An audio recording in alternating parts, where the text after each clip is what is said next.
नमस्कार। कार्यक्रम मुद्दा में आपका स्वागत है। मैं हूं आपके साथ रविंद्र सिंह। आज हम बात करेंगे भारतीय जनता पार्टी की दक्षिण को लेकर तैयारियों पर। भारतीय जनता पार्टी ने 2014 में केंद्र की सत्ता हासिल कर इतिहास रच दिया था। इसके बाद से बीजेपी ने देश के अधिकतर राज्यों में या तो अकेले अपने दम पर सरकार बनाई या फिर एनडीए गठबंधन की सरकारें बनी, लेकिन दक्षिण भारत का दुर्ग जीतने में बीजेपी को अभी तक सफलता नहीं मिल पाई। कर्नाटक को छोड़कर बीजेपी दक्षिण भारत के किसी भी राज्य में अपनी पैठ नहीं बना पाई। दक्षिण भारत देश का ऐसा पहला हिस्सा है जहां बीजेपी को सत्ता में आने के लिए अभी लंबा सफर तय करना है।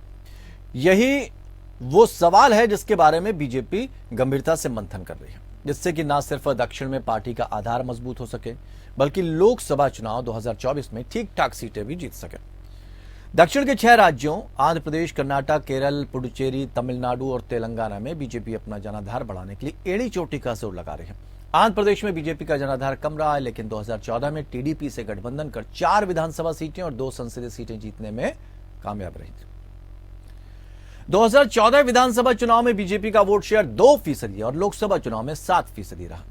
हालांकि 2019 के विधानसभा चुनाव और लोकसभा चुनाव में बीजेपी ने आंध्र प्रदेश में अकेले सभी सीटों पर चुनाव लड़ा था और विधानसभा और लोकसभा दोनों ही चुनाव में पार्टी का वोट प्रतिशत 1% से भी कम रहा, यानी नीचे आया जब अकेले दम पे लड़े। इन दोनों चुनाव में बीजेपी अपना खाता तक नहीं खोल सके। लंबे समय से टीडीपी का साझेदार रहने के बावजूद बीजेपी राज्य में टीडीपी की छत्रछाया से बाहर नहीं निकल पाई, अपना जनाधार मजबूत करने में कामयाब नहीं हो पाई। वहीं तेलंगाना में इस साल के अंत में विधानसभा चुनाव होने जा रहे हैं, लेकिन आंध्र प्रदेश की तरह तेलंगाना की सियासत में भी बीजेपी की कोई बड़ी भूमिका नहीं है। 2018 के विधानसभा चुनाव में बीजेपी ने अकेले चुनाव लड़ा था और उसका वोट प्रतिशत महज 7% था।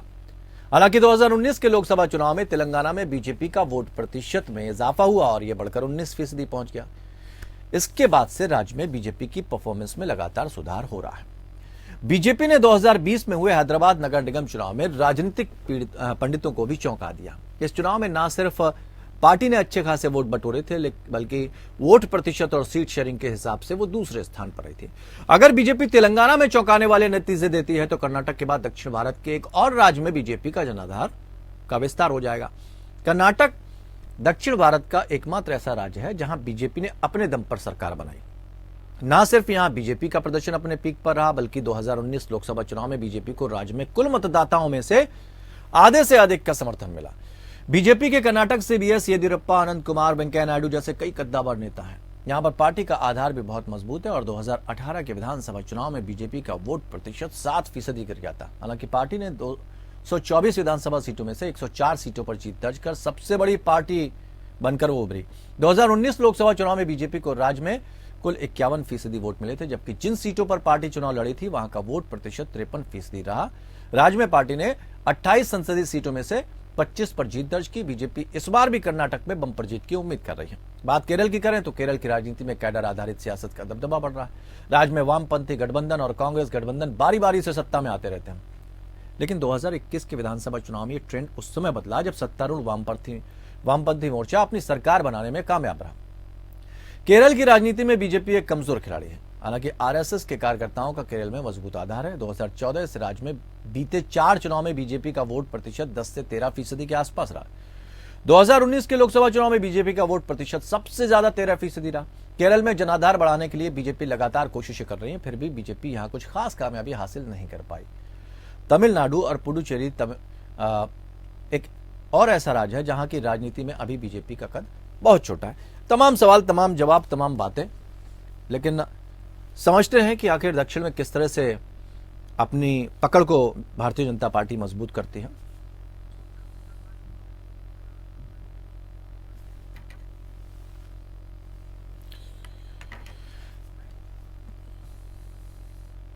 तो दक्षिण की तरफ भारतीय जनता पार्टी बढ़ने की कोशिश कर रही है, क्योंकि उसको लगता है कि उत्तर की तरफ जिस तरह से उसने अपनी पकड़ मजबूत की है, कांग्रेस जो है इमरजेंसी के बाद यानी 1977 के बाद से कमजोर पड़ती चली गई, लेकिन कांग्रेस ने दक्षिण पर अपनी पकड़ बनाई इंदिरा गांधी के समय से।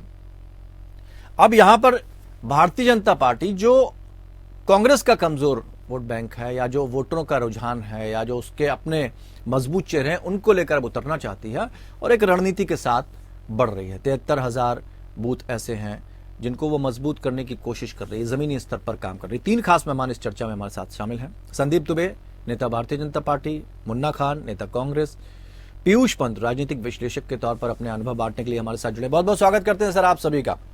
संदीप जी, तैयारियां तो बहुत होती हैं, हर दल करता है, लेकिन आपके लिए दक्षिण की राह इतनी आसान होगी? क्या तैयारियां हैं और किन चीजों के साथ? क्योंकि आप ट्रिपल सी का फार्मूला कह रहे हैं, तो ये ट्रिपल सी के साथ क्या आपको लगता है कामयाबी मिल पाएगी?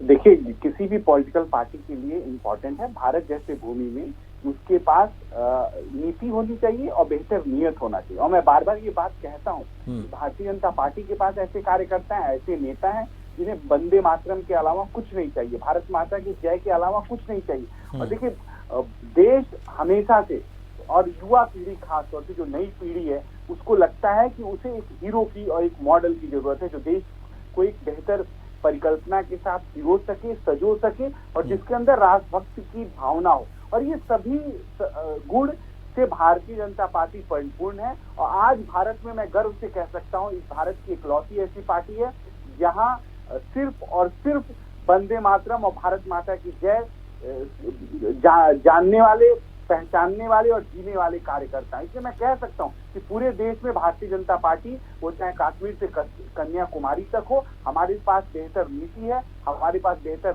नियत है और हमारे पास बेहतर नेता हैं। और नरेंद्र मोदी जी ने कहा नहीं, वो करके दिखाने वाले नेता बने। और पहले ऐसे भारत के प्रधानमंत्री हैं जिन्होंने सभी की भावनाओं को लीड किया है। सबके साथ सबके विकास और सबके विश्वास से आधारित भारतीय जनता पार्टी हर परिकल्पना से हर व्यक्ति की आशा नहीं। तो आप एक बात बताइए कि राष्ट्रवाद की, हिंदुत्व की कहीं कमी हो रही है क्या?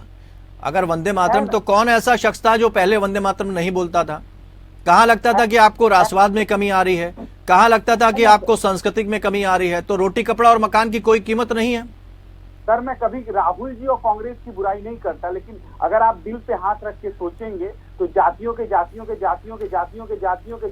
गणित में जिस तरह से शतरंज खेल के कांग्रेस ने इस देश को अपने कब्जे में लिया था, उसकी गणित फेल हुई है। आज भारत एक हुआ, इसका प्रतिफल है कि हर जगह कांग्रेस हाशिए पे गई है। लेकिन कांग्रेस इसको सोच नहीं रही है, चेत नहीं रही है। कांग्रेस के पास आज न नीति है, न नियत है और न नेता है। आज राष्ट्रीय अध्यक्ष जी के पास, जो नए राष्ट्रीय अध्यक्ष जी बने हैं, मुझे उनके नाम लेने में थोड़ी कठिनाई है, लेकिन वो राष्ट्रीय अध्यक्ष जी ने कोई पार्टी में कार्यकर्ताओं को कैसे जोड़ा जाए, उनके पास कोई प्लान नहीं है। तो राष्ट्रीय स्तर पे किसी भी पार्टी के पास, भारतीय जनता पार्टी को छोड़ दें तो किसी पार्टी के पास कार्यकर्ताओं के लिए कोई सोच नहीं है, प्रशिक्षण नहीं है और कोई प्लान नहीं है। इसलिए मुझे आशा नहीं, पूर्ण विश्वास है कि भारतीय जनता पार्टी आने वाले लोकसभा चुनाव में और इस वर्ष होने वाले सारे विधानसभा में 9 के 9 और 10 अगर जम्मू कश्मीर में भी होंगे तो सारे में हम पूर्ण बहुमत की सरकार बनाएंगे। चलिए, आपको एक संशोधन करना चाहेंगे। मुन्ना खान का हमने नाम लिया था। हमारे साथ अरुणेश यादव जुड़ गए हैं कांग्रेस की तरफ से। अरुणेश जी, भारतीय जनता पार्टी की तरफ से हमारे साथ संदीप दुबे जुड़े हैं। क्योंकि आप अभी जुड़े हैं तो हम आपको अपडेट भी करना चाहेंगे। और पीयूष पंत राजनीतिक विश्लेषक के तौर पर हमारे साथ जुड़े हुए हैं। इन दोनों नाम से हम आपको अपडेट करा दें। संदीप दुबे कह रहे हैं कि अब जो कांग्रेस है उसके पास कुछ बचा नहीं है, यानी वो ये भी कह रहे हैं जो क्षेत्रीय दल है शायद उनके पास भी कुछ नहीं बचा हो। अब ऐसे में भारतीय जनता पार्टी दक्षिण की तरफ बढ़ रही है और कुछ नाम उसने जो तय किए, कुछ लोगों को राज्यसभा भेजा, पीटी उषा जैसे नाम थे, के विजन जैसे नाम थे, विजेंद्र जैसे नाम, वीरेंद्र हेगड़े, इलैया राजा, इनके नाम का इस्तेमाल करके वो जनता के बीच में पहुंचेगी। वो कहेगी भाई हम उत्तर का ही ध्यान नहीं रखते, दक्षिण का भी ध्यान रखते हैं।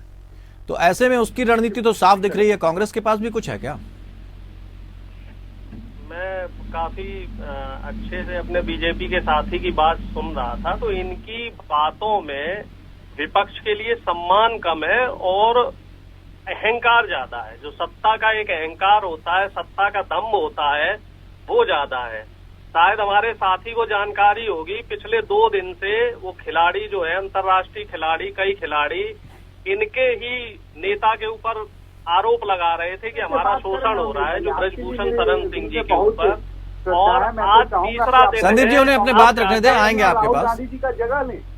संदीप अब जाके जो है आज खेल मंत्री जी कह रहे हैं कि साहब अब हम खिलाड़ियों से मिलेंगे। जब चारों तरफ छीछा लेदर हो गई, और इससे पहले भी संदीप सिंह जी जो इनके हरियाणा के खेल मंत्री हैं, उनके ऊपर भी इसी तरीके के एक महिला कोच ने यौन शोषण के आरोप लगाए। तो ये इनका एक राजनीतिक वो दिख रहा है कि किस तरीके से ये शासन सत्ता का दुरुपयोग कर रहे हैं। और रही बात कांग्रेस पार्टी में नेता है या नहीं है, हमारे माननीय साथी, हमारे राष्ट्रीय अध्यक्ष माननीय मल्लिकार्जुन खड़गे जी का नाम भी नहीं ले पा रहे हैं। कह रहे हैं साहब हमें राष्ट्रीय अध्यक्ष का जो है नाम लेने में तकलीफ हो रही है। तो इससे आप अंदाजा लगा लीजिए कि विपक्ष के प्रति इनकी जो सोच है वो किस तरीके की सोच रखते हैं। ये विपक्ष के प्रति हो रही है, आपके नेताजी कर रहे हैं, आप तो राहुल गांधी जी नेता हैं, हर जगह राहुल। और अगर राहुल गांधी जी कुछ नहीं कर रहे हैं तो सारा जो संदीप जी उन्हें पहले बात रख लेने दीजिए, फिर आप अपना जवाब सारा मीडिया है, तो सारे मीडिया जो नहीं, तो भाई आप खड़गे जी को एक चेहरे के तौर पर इस्तेमाल कर लेंगे,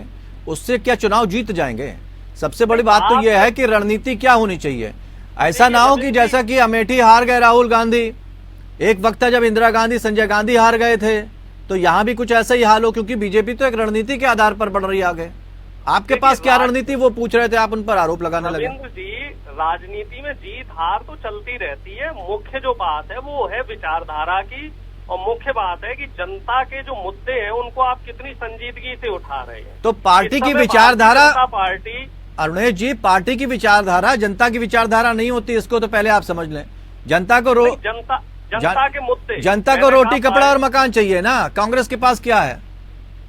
देखिए, कांग्रेस की अगर बात की जाए तो हमने हिमाचल प्रदेश में जैसे ही हमारी सरकार बनी, हमने ओल्ड पेंशन मुद्दा का जो ओल्ड पेंशन स्कीम का जो मुद्दा हमने वादा किया था वो लगा दिया है। और हम जहां जहां भी हमारी सरकार बनेगी तो हम चुनावी मैनिफेस्टो बना रहे हैं। हमारी जो भारत जोड़ो यात्रा हुई है उसमें हम दक्षिण के क्या मुद्दे हैं, दक्षिण के लोगों की क्या समस्याएं हैं। ठीक है, आपकी इस बात से सिर्फ एक बात समझ में आ रही है कि आप जो है फ्रीबीज पे डिपेंड रहेंगे, आपके पास कोई रणनीति अपनी नहीं है। पीयूष जी आपके पास आना चाहेंगे?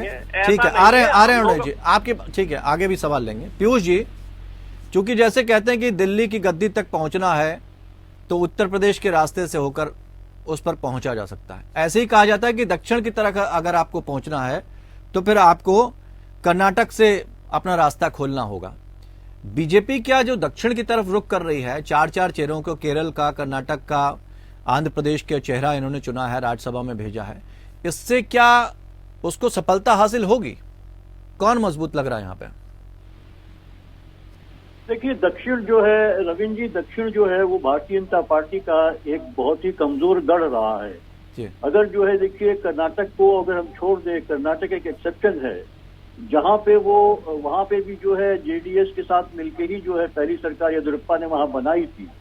तो वो पिछड़े और जो है कि दलितों के उनके साथ मिलके ही जो है वो वहां सरकार बनाई थी।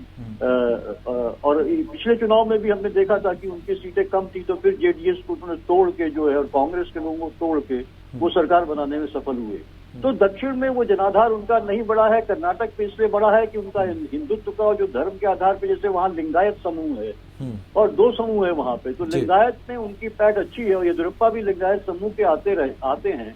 तो वहाँ के कुछ मठ भी हैं जो लिंगायत जो धर्म गुरु हैं जो है कि उनके मठ हैं, तो उनको भी अप्रोच करती रही है भारतीय जनता पार्टी। तो धर्म की एक राजनीति भारतीय जनता पार्टी खेलती है, हिंदुत्व की राजनीति, और वही हिंदुत्व की राजनीति। लेकिन देखिए साउथ वो क्यों नहीं पैठ बना पाए हैं, क्योंकि जो है कि जो दक्षिण भारत है वहाँ के जो राज्य हैं उनका सामाजिक चरित्र दूसरा है। देखिए ज्यादातर वो द्रविड़ों का राज्य है, जहाँ पे बैकवर्ड हैं, दलित हैं, ये लोग डोमिनेट करते हैं और एक पूरा का पूरा मूवमेंट रहा है। अगर हम जो है तमिलनाडु की बात करें, आंध्रा में भी जो है वही बात रही कि भारतीय जनता पार्टी उस तरह से जो है कि पोलराइजेशन नहीं कर पाई है, क्योंकि सामाजिक जो चरित्र है, सामाजिक मिलियू जो वहाँ का है दक्षिण का, वो अलग है, वो नॉर्थ की तरह नहीं है। नॉर्थ में जो है कि आप इस तरह के मुद्दे से पोलराइजेशन हो जाता है, तो ये दिक्कत है। लेकिन तेलंगाना में थोड़ी सी संभावना है जिसकी पूरी कोशिश कर रही है भारतीय जनता पार्टी और वहां पे उसको सफलता भी मिल रही है। इसी बार हमने देखा, देखिए पासमानदा का इसलिए भी नरेंद्र मोदी जी ने जो है पासमानदा के लिए बात करी कि उनके पास जाना चाहिए वर्कर्स को और उनको, तो पासमानदा के इसीलिए कि जो है जो गरीब, लेकिन जब वो पासमानदा की पीयूष जी बात करेंगे तो ये भी तो जवाब देना होगा कि कितने मुस्लिम नेता वर्तमान में है भारतीय जनता पार्टी में। नहीं है ना, इसीलिए तो दिक्कत है उनको। लेकिन वो जानते हैं कि जो है कि जो जो जो तमिलनाडु में वो अगर सफलता चाहते हैं तो पासमानदा में घुसपैठ करनी पड़ेगी, मुसलमानों को अप्रोच करना ही पड़ेगा उन्हें। क्योंकि देखिए तमिलनाडु में अभी तक जो उनको सफलता मिली है वहां पे जो है कि कहीं न कहीं जो मुसलमान वोट बैंक है वो उनके आड़े आ रहा है, और पोलराइजेशन उस तरीके से हो नहीं पा रहा है। क्योंकि जो वहां पे जो राव है वहां के मुख्यमंत्री, उन्होंने दोनों हिंदुओं को भी साथ में लिया हुआ है और मुसलमानों को भी। लेकिन भारतीय जनता पार्टी पूरी कोशिश में वहां लगी हुई है, इसीलिए पासमानदा समूहों को, मुसलमानों को, क्योंकि मुसलमान वहां काफी कुछ जो है कि बहुत सारी कॉन्स्टिट्यूंसीज में वो डोमिनेट करते हैं, और तो वो चाहती कि वहां सफलता इस तरीके से हो। पोलराइजेशन नहीं हो पाता, केरल में नहीं हो पाता। केरल का समाज पढ़ा लिखा समाज है, वहां का जो सोशल कॉम्बिनेशन है, वहां हर तरह के क्रिश्चियन और मुसलमान और हिंदू सब लोग आपस में एक साथ, मतलब ऐसा नेबरहुड है वहां पे। खड़गे के नाम को लेकर चर्चा है, और हम आपसे ये समझना चाहेंगे कि जब खड़गे का चुनाव हुआ तो एक मुद्दा तो भारतीय जनता पार्टी से छीन लिया कांग्रेस ने कि अब कम से कम गांधी परिवार की तो बात नहीं होगी। भारत जोड़ो यात्रा से राहुल गांधी ने यह साबित कर दिया कि भाई हम एसी में बैठने वाले नहीं हैं, हम जिस गांधी विचारधारा से आगे आते हैं उसमें पैदल चलने की परंपरा है, जनता से जुड़ने की परंपरा है। ये दो बातें हैं, क्या दक्षिण में कांग्रेस की पकड़ मजबूत कर पाएंगे? विशेषकर तब देखा जाए जब क्षेत्रीय दल मजबूत हैं और कुछ हद तक बीजेपी जो है वो कांग्रेस की जगह विपक्ष में है। देखिए रविंद्र जी, थोड़ा मुश्किल है। देखिए इससे एक संदेश तो मिला है, लेकिन इसका प्रभाव मुझे लगता है उत्तर में ज्यादा दिखाई देगा, दक्षिण में उतना नहीं दिखाई देगा। और हालांकि खड़गे उधर से ही, दक्षिण से ही आते हैं, और जो है कि वो एक दलित समाज से आते हैं, तो निश्चित रूप से जो है कि एक कुछ न कुछ तो फर्क पड़ेगा। लेकिन क्योंकि कांग्रेस इतनी कमजोर हो गई है संगठनात्मक रूप से भी, अदरवाइज ऑल्सो जो उसका वोट बैंक था वो लगातार जो है क्षेत्रीय दलों ने उसको उस पर कब्जा कर लिया है। तो कांग्रेस के लिए थोड़ी राह मुझे लगता है मुश्किल है अपने को वापसी पे लाना। हाँ, उसको मुझे लगता है कहीं न कहीं गठबंधन करना ही पड़ेगा कांग्रेस को, और उसके अलावा उसके लिए कोई रास्ता नहीं। अपने बूते पे अगर चाहती है कांग्रेस तो मुझे लगता है एक जो है केरल ऐसा राज्य है जहां यूडीएफ भी स्ट्रांग भी है, यूडीएफ, एलडीएफ और यूडीएफ में लगातार जो है कंपटीशन रहता है, और तो केरल में कांग्रेस को सफलता मिल सकती है वहां पे। कर्नाटक में कांग्रेस को सफलता मिल सकती है वहां पे। लेकिन बाकी चाहे आप आंध्र प्रदेश ले लीजिए, आप और दूसरे राज्य ले लीजिए, तमिलनाडु ले लीजिए, वहां मुझे चूंकि वहां पे मुझे साफ लगता है कि स्टैलिन के साथ जो है डीएमके के साथ मिलकर ही चुनाव लड़ेंगे वो, क्योंकि वो उनके पार्टनर रहे हैं। विधानसभा चुनाव भी लड़ा था उन्होंने मिलके। तो कांग्रेस के लिए अभी राह थोड़ी मुश्किल मुझे दिखाई दे रही है। लेकिन हाँ, एक मैसेज जरूर गया है। इन दो बातें आपने जो जिसकी चर्चा करी है उससे निश्चित रूप से कम, लेकिन इसका इम्पैक्ट देखिए ज्यादा रहा है, पहले भी उत्तरी भारत में ज्यादा रहा है। ये जो गांधी परिवार का, ये इस तरह की बातें, चर्चाएं जो है ज्यादा नरेंद्र मोदी जी भी जब सभाएं करते थे या बीजेपी के और नेता करते थे तो उत्तर भारत की सभाओं में ज्यादा इस बात की चर्चा करते थे। लेकिन पीयूष जी, अभी तक जो लड़ाई ये कही जा रही थी कि चेहरे पर लड़ाई हो रही है, राहुल गांधी बनाम प्रधानमंत्री नरेंद्र मोदी, अब क्या है, वापस कांग्रेस जो है पटरी पे आना चाहती है। वो कह रही है कि नहीं, विचारधारा की लड़ाई है, चेहरे की लड़ाई नहीं।